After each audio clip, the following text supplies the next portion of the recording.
Hi, good morning, good afternoon. Thank you for joining the Restaurant Technology guys.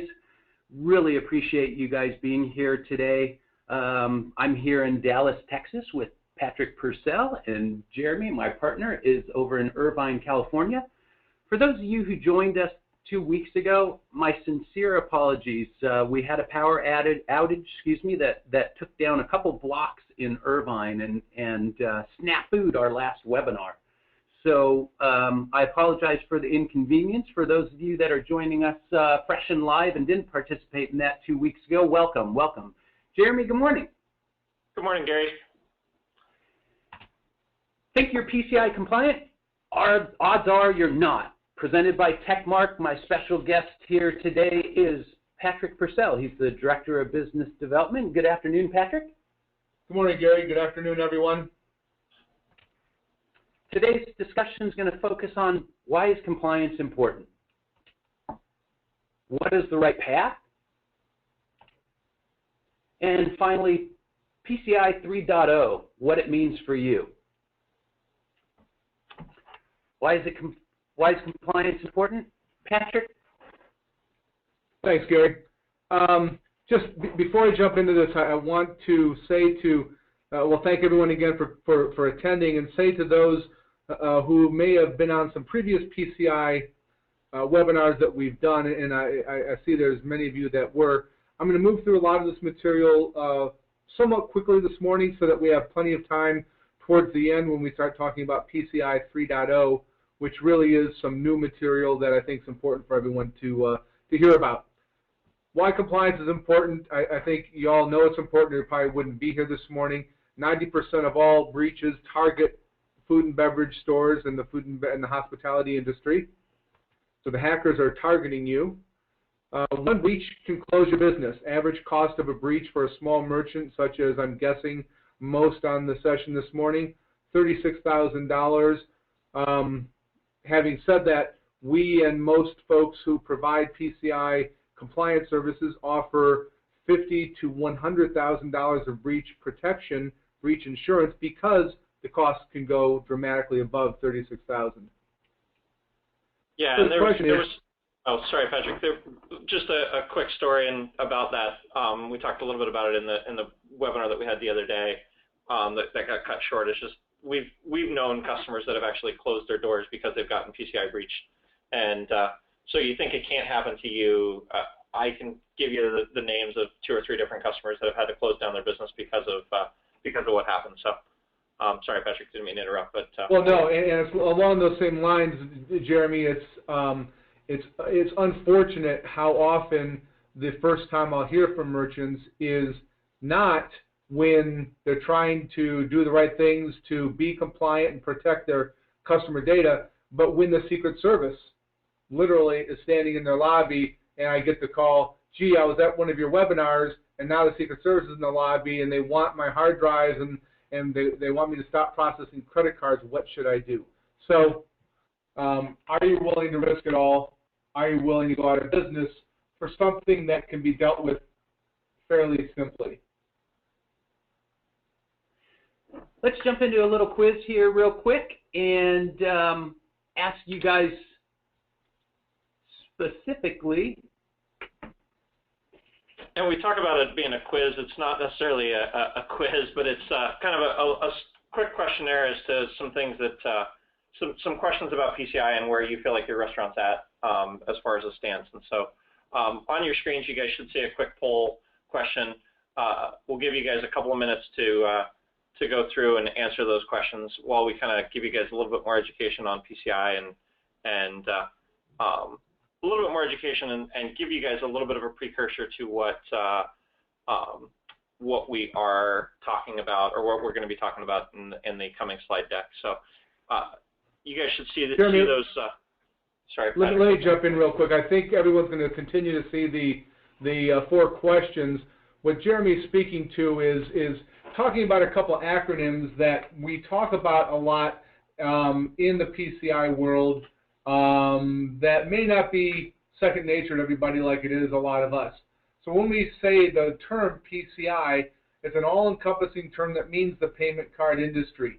So what it really means, it's you, the merchant. it's your POS system, it's your relationship with your card processor. Compliance means meeting the PCI DSS. What's the DSS? It's a data security standard, a well-documented formal set of requirements for how you protect your network and your cardholder data. There we are. I think everybody's. Can you go back to? Yeah, there you go. Sorry. Approved scanning vendor is a company approved by the PCI Security Council to scan your network and determine if it's got holes in it or not. And at the end of the day, the SAQ you hear us speak to all the time is a self-assessment questionnaire that you need to complete. You, the merchant, needs to complete and submit to your processor in order to demonstrate your compliance.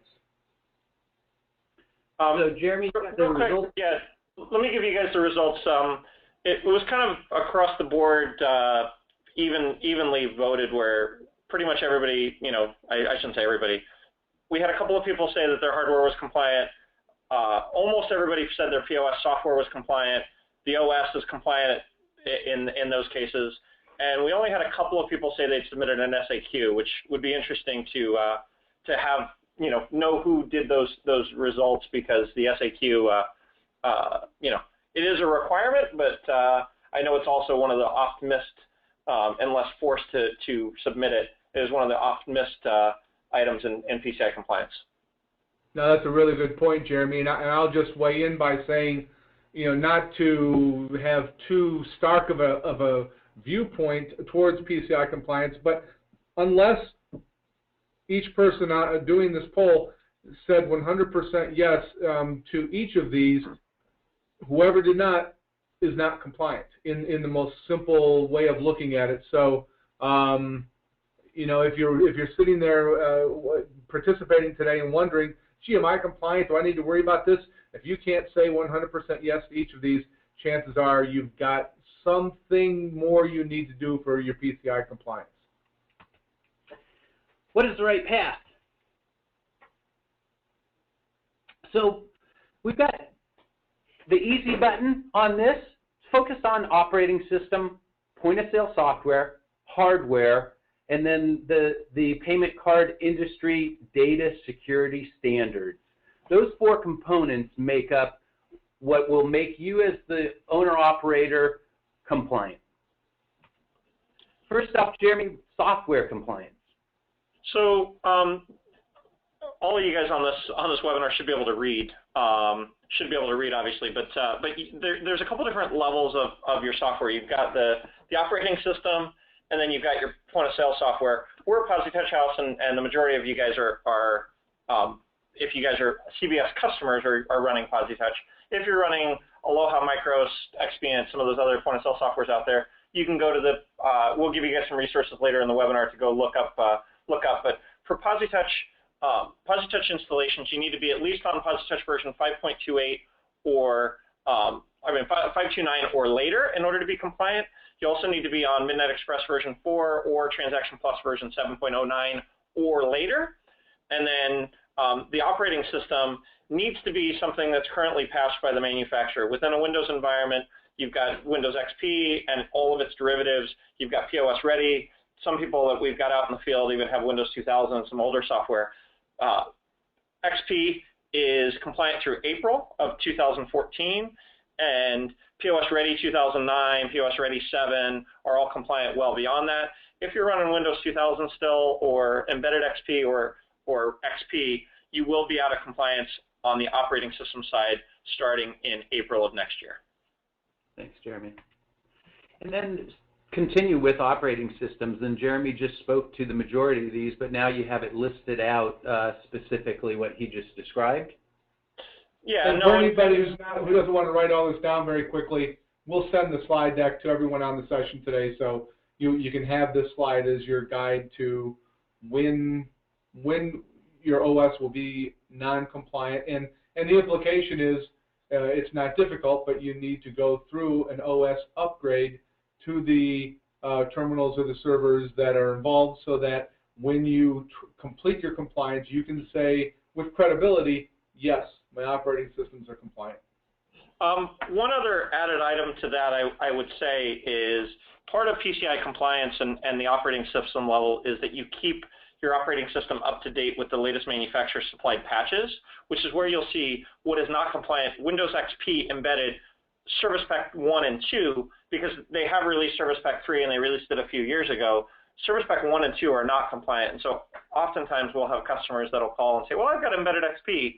Well, it depends on the derivative that you have of that, and part of PCI compliance is to install the latest patches, and you have to do those in a managed environment. So, now that's a great point, Jeremy. And I'll just wrap up the discussion about the OS compliance by saying, sort of anecdotally, thinking back on all of the merchant customers of Tekmark for whom we're doing PCI compliance and whom we help with their self-assessment, this is probably the majority of where our customers fail compliance, and we have to help them remediate because, you know, who really thinks much day in, day out about what OS is running on their terminals?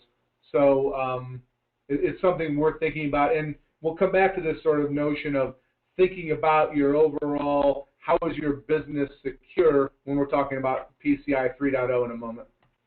And that leads us right into hardware compliance. Oftentimes, as Patrick has mentioned, a lot of areas of opportunity lie in the operating system, and quite frankly, the operating system, as Windows moves forward with their product, puts greater and greater demands on the hardware itself. So it generally leads straight into some hardware, either refresh or upgrades.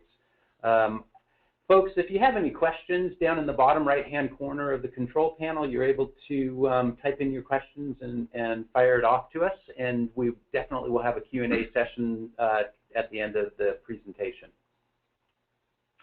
So just to wrap up on hardware, to my point, the operating system is going to be dependent on the hardware. So the opportunity lies in upgrading the hardware or at least refreshing that hardware to bring you guys into PCI compliance.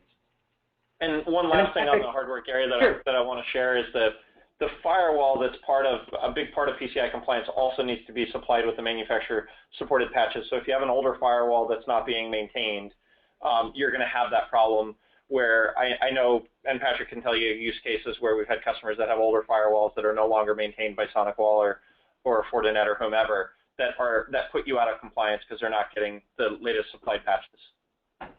Yeah, that's an excellent point, Jeremy, and I'll just use that as a teaser to keep everyone tuned in. You're going to see towards the end of the presentation today that we will give a free firewall to whomever needs one that's on this call that wants to talk about their PCI compliance. So if the chances are, if you bought your firewall longer than 2 or 3 years ago, pretty good chance it's out of date.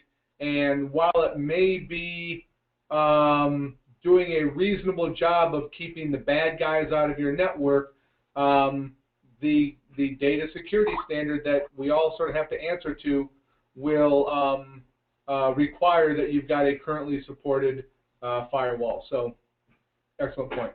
So, looking at the PCI data security standard, it's a 12 major controls that result in about 220 data points that you need to evaluate about your business, your network, your POS, your firewall, so that you determine through the self-assessment questionnaire how compliant you are and if you are compliant or not.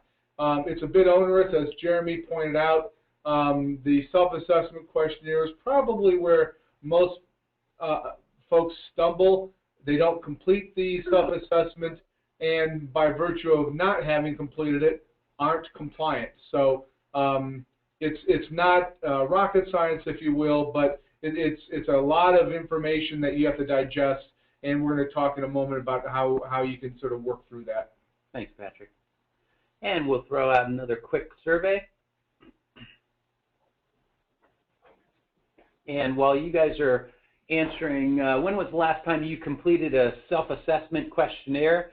12 months, 6 months, never, and I have no idea. Patrick, why don't you talk about the dreaded self-assessment questionnaire? So the self-assessment questionnaire has, as I mentioned a moment ago, over 200 questions.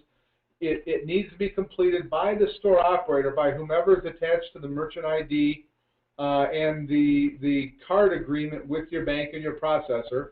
Has to be done once a year on whatever your anniversary of the first time you did the self-assessment might be. And it's dreaded by a lot of folks because there's a lot there to try to understand that is normally, through those 200 questions, sort of outside the scope of what most hospitality operators think about each day. Jeremy, results to the survey? About 50% of the respondents said that they did it 12 months ago, and I think this, I don't know, it might just be indicative of the amount of people that are on the call, but 17% said they've never done an SAQ, which is, to Patrick's point earlier about oftentimes the only people that call are the people that have the Secret Service sitting in their lobby asking about it. If you are not familiar with the SAQ, and Patrick just talked about it, it is something you need to get yourself familiar with. And your service provider, your credit card provider, Payment Tech, Chase, whomever, should be forcing these items on you, but I say forcing them. They should be educating you on them and giving you or requiring you in order to continue to process credit cards to fill these things out. So interesting that 17% of you said that you've never even filled one out. So yeah, I'm not surprised, to be honest. But again, going back to sort of the notion of an ounce of prevention, there are no PCI police. Nobody is scanning your business to see, are you compliant, have you filed the SAQ. Oftentimes, the first time you'll hear about the fact that you didn't do it is when you have a breach, the Secret Service visits, or you receive a nasty gram from your processor saying you're no longer allowed to process credit cards except for a dial-up swipe machine because you have a problem. So, Patrick, we alluded to PCI 3.0. Tell us about what's coming. So the PCI concept has been around for about 8 or 9 years now. Every 18 months to 24 months, there's a new version. Sometimes it's a major overhaul, sometimes it's not so major. Version 2.0, which is what we've been under for the last 18 months or so, will remain active until December 31 of next year. They've just announced the final, the preliminary requirements behind PCI 3.0. The final version will come out at the end of this month. And the sub-requirements will be considered sort of a best practice until July 2015. So it's not a sweeping change. It's more of a change in how the PCI Security Council wants store operators to think about security, and they're giving you plenty of time to segue into it. So particularly for those 17% who have not completed the self-assessment and who are certainly not PCI compliant, don't be depressed in thinking, well, gee, I haven't even got the previous one under control. How am I ever going to figure out 3.0? You've got time, but I just wanted to mention a few elements of 3.0 just to plant a seed and get you thinking. And quote from Bob Russo, the general manager of the PCI Security Standards Council, it's about making PCI compliance part of your business. It's not just a once-a-year study for the test kind of thing, which is a great statement. By the amount of participants in our webinar today, the business is starting to get it, and you guys are being proactive in addressing this. And quite frankly, the requirements, the sub-requirements, they're giving us all plenty of lead time to really dig into this stuff, get educated, and then respond and take steps. Well, and the whole notion is making security and making PCI a part of your business. Most everyone that we work with from a PCI security perspective does view it as a once-a-year event. Well, I'm just going to do this. I'm going to devote some resources to it this week, and then I can just forget all about it until a year from now, and next November, I'm going to spend another week figuring out my compliance. A quick case study of sort of why the change in thinking for 3.0. Schnucks Markets is a large fresh food grocer in the Midwest. In November of 2012, they were compliant. They've completed their self-assessment and their report on compliance. After they did that, they kind of felt, well, we're done with that. They made some changes to their network infrastructure and their hardware and software that impacted their compliance. They didn't make any changes to their security posture. Unfortunately, those changes created vulnerabilities in their network. They were breached in a very major way in April of this year to the tune of nearly 2.5 million debit and credit cards being compromised. When you think about one of the primary ways a card brand and processor will penalize a merchant for a breach is card replacement fees for every card that has to be replaced. So if they're just charging you $0.50, which is not what they charge, it's a lot more than that. But if it's just $1 a card, it's a big loss to Schnucks. So as Russo points out with another quote, with version 3.0, we are really helping organizations shore up those controls. The focus is less on specific risks and threats and more on building controls into their activities. So again, not a once-a-year thing, but making security part of how you think about running your business. And now getting ready for PCI 3.0. Patrick, tell us about how we're going to get ready. It really is a matter of beginning to understand what 3.0 is asking, and just sort of from a common sense perspective, thinking about security in your business, thinking about PCI controls. Do you have proper locks on your doors? Do you have security cameras? Is your PCI network that processes your credit card data separate from the network that you're using to browse the internet for supplies? Do you have password policies in place beyond every once in a while, oh, right, I should change my password? Do you have a current firewall? And it's really a good time to ask for help. Talk to us, talk to CBS, and begin thinking about what it's going to mean to you. The main message from... Sorry, Gary, one other item on that I would say is there's a lot of point-of-sale providers that they have to get their application certified every 2 years, and so if the last time you looked at upgrading your point-of-sale software was more than 2 years ago, chances are you're in a non-compliant state with that software, and so you've got to look at the software side of it, as we talked about it earlier, because it is comprehensive. It goes across all of the items Patrick just talked about, as well as your point-of-sale software. I know for PosiTouch they're coming up on a renewal of their certification later this month, and we're going to have to change new installations going forward to implement some new controls based on those requirements. So I throw that out there. That's not just about these pieces. You also got to look at some of the software things, and that's where asking for help is important, because we have to keep our ear down, because we've got a lot of customers out there that are doing different things. So. Absolutely. I mean, the message that Bob Russo is conveying here is it's not set it and forget it. It's not, one and done. It really is a process of a day-to-day, week-to-week, month-to-month security proactive approach. Absolutely. Focus on security, not compliance. So let's talk about your next steps. One would be, Jeremy? Yeah, as I just talked about, you've got to look at whether your point-of-sale terminals, your point-of-sale hardware, your point-of-sale operating system, and your actual operating software of the point-of-sale is in compliance. I just mentioned that PosiTouch is going to have to go through a recertification. I know Aloha as a brand had to go through a recertification. So you got to look at those things and make sure that you're still running compliant software, that the operating system has been patched to the highest levels, and that your hardware can maintain the newest operating system that needs to go on it. And then Patrick?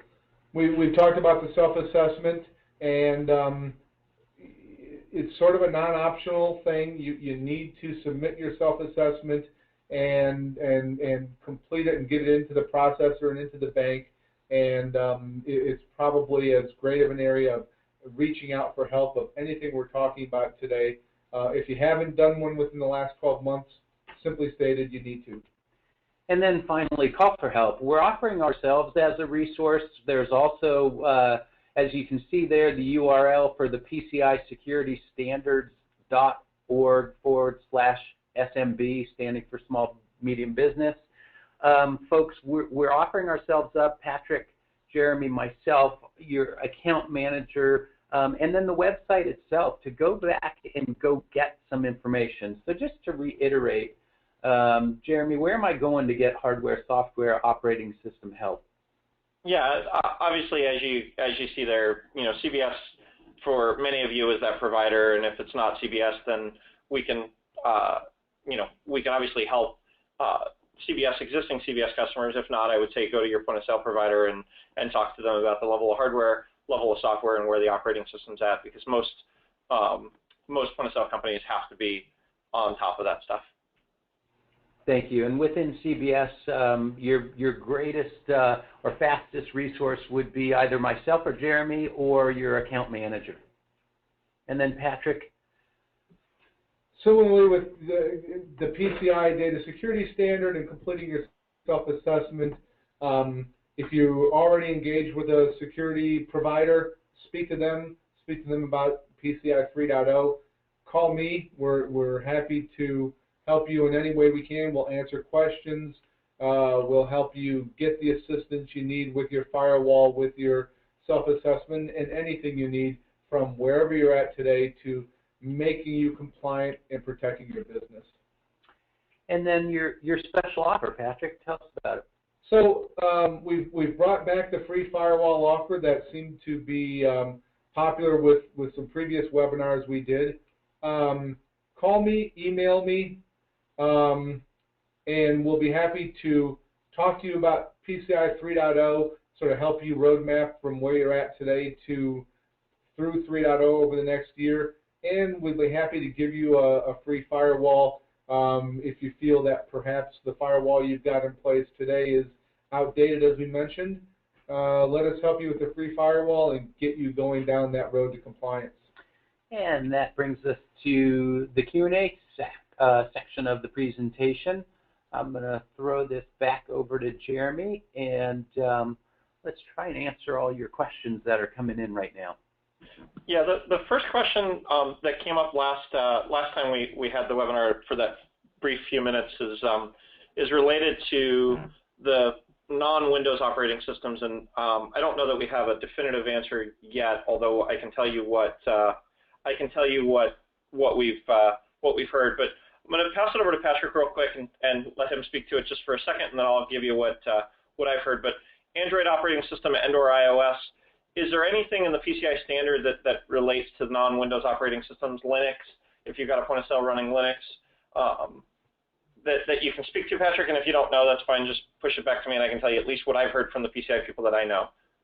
Well, all I'll add is the way it's phrased in the data security standard is whichever OS you're using, whether it's for a server, your terminals, any other device like your firewall, whatever OS you're running for whatever type of device needs to be of a compliant version.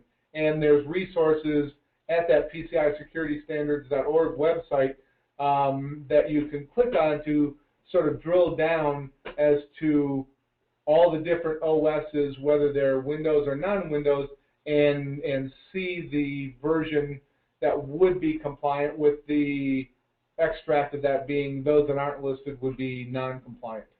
Thank you. Yeah. Another question that came in is what do I do for payment solutions that are non-integrated to the point of sale? A Verifone that's outside, that's using cellular network.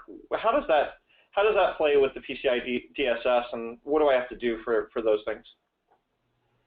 Well, so it's interesting. Regardless of how the card data is being transmitted, whether it's an internet integrated POS such as PosiTouch, or a standalone swipe machine, or or other, the PCI security standard still requires the merchant to complete the self-assessment and attest to everything about their PCI environment being compliant. PCI compliance goes beyond just the technology. It talks about security procedures. It talks about passwords and security policies. It talks about physical security.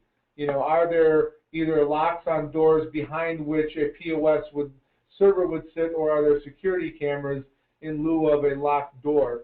So the whole of PCI is greater than just the specific transmittal technology of card data. So having one or another doesn't exclude or include one from needing to meet compliancy. Everybody who stores, transmits, or processes credit card data has to be PCI compliant.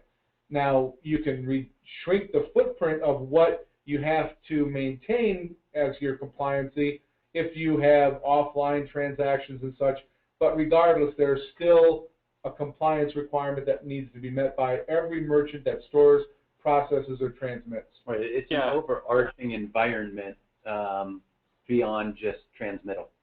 Yeah, I would say that the one thing that I would also add to that is the SAQ self-assessment questionnaire. There's 4 different flavors of it, or maybe even 5 now, where you've got SAQ self-assessment questionnaire version A, B, C, D, that have different compliance levels based on the way that you transmit cards. And so exactly with PosiTouch, it's a SAC D, self-assessment questionnaire D.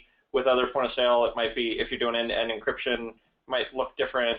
If you're doing online e-commerce, it might look different. And so depending upon your different levels and how you process things, you're going to have to answer different questions related to your security protocol. Excellent point. One other question that came in is, what happens if I don't do anything? What, like if I just say, what, I'm not going to submit an SAQ, I'm going to ignore it all and put my head in the sand, then what happens? Well, it's interesting. Tekmark's PCI brochure is the cover of our brochure is a set of tumbling dice that somebody's just thrown on the craps table. And the question that's asked is, are you willing to roll the dice with PCI security? If one does nothing, one of 2 things will happen.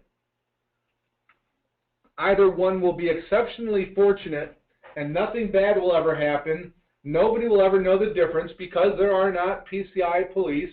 Nobody's arbitrarily scanning merchant networks to see if they're compliant. And perhaps a bullet could be completely dodged. The other thing that could happen is something would happen, a data breach of some greater or lesser variety would occur, and we opened the session talking about the average cost of a breach being $36,000, and I mentioned how those costs can be dramatically higher. I promise you, Schnucks, with their 2.4 million cards being compromised, paid significantly more than $36,000. So it really just becomes a matter of business risk. How much risk are you willing to take to your business, to your brand, to your reputation, to your customers? Yeah. One last question that always comes up anytime we do one of these is what does it cost to get compliant? And there was a couple of questions that were kind of related to that. What does it cost for a scan? What does it cost for compliance? What does it cost for the firewall? There was like 3 or 4 questions that I want to lump into one that just says, what's the overall cost of this? And obviously it's going to depend on the environment they're in and how many terminals they have and all of those kind of things. But can you just take a couple of use cases, Patrick, before we wrap for our session today? Certainly. Let me begin by saying there's a lot of ways to approach compliance. There's some pieces of compliance a merchant can do themselves. There's others, such as external scanning of the card network that, by regulation, have to be done by an approved scanning vendor, of which Tekmark is one, and there's 130 of us in the country that are certified by the PCI Security Council to do that. So part of the question is, how much does the merchant want to do themselves? Do they want to struggle through the 220 question self-assessment questionnaire alone and try to figure it out, or do they want somebody helping them to do it? One typical sort of model, Jeremy, might be a fast casual store that's got 4, 5, 6 terminals and a POS server in the back room. By the time they're done scanning their network, putting their firewall in place, going through the SAQ, it's going to cost them somewhere in the neighborhood of $100 to $300 per month to make themselves and keep themselves compliant. The low end would be, frankly, having some outside service provider such as Tekmark help them through the process. The higher end would be if the merchant store operator wanted to try to do it themselves and would invest, far greater hours and money, sort of figure out each step of the way, including the self-assessment. So part of what the reaching out for help is intended to do is give us a call and let us talk about your specific situation and draw a little roadmap. When was the last time you did your self-assessment? Did something change in your POS or in your network since the last time you did that? How are you upgrading the patches on your Windows terminals? Once we sort of assess some of that for you, which we'll do free of charge just to have the conversation, then you can sort of truly see what your costs might be. No, very good. Thanks, Patrick. Any other questions, Jeremy? No, I think that that'll do it for today. Great. Thank you guys all. We really appreciate all the participants in our webinar today, and a special thank you from Jeremy and I to Patrick Purcell. His contact information is up on the screen there before you, so feel free to reach out to him via cell phone, and visit our blog at cbsnorthstar.com, the restaurant technology guys. Thank you again for being here, and we will see you guys at the next webinar. Bye now. Thanks, everyone.